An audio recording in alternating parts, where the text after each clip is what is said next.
Why do we read? I think we read because creative writers reimagine the world for us. They take us into a completely different world. So at some level, reading allows us an escape from our everyday lives, if we feel we want to escape from our everyday lives.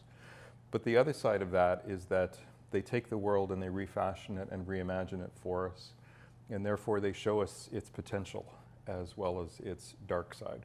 So you can have utopian fiction that takes you into a world that you hope to live in. You can have dystopian fiction that takes you into a world that you know you want to avoid. Or you can just have realist fiction that shows you the world that's right in front of you. But for some reason, when a creative writer takes it and puts it into a separate sphere of imagination or creativity, you're allowed to step out of your world and reflect back on it.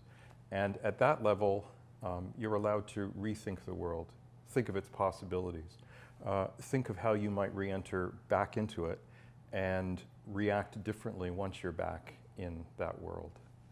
And therefore, on one hand, as I said, reading allows us an escape, and therefore it's purely for pleasure.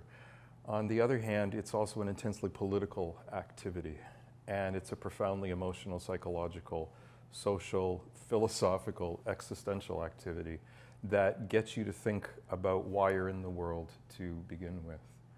And it also develops, from that point of view, profound empathy. You have to get completely out of your mind, completely out of your body, into the world of others. And that doesn't always happen in our world. And we forget that creative writing does that for us.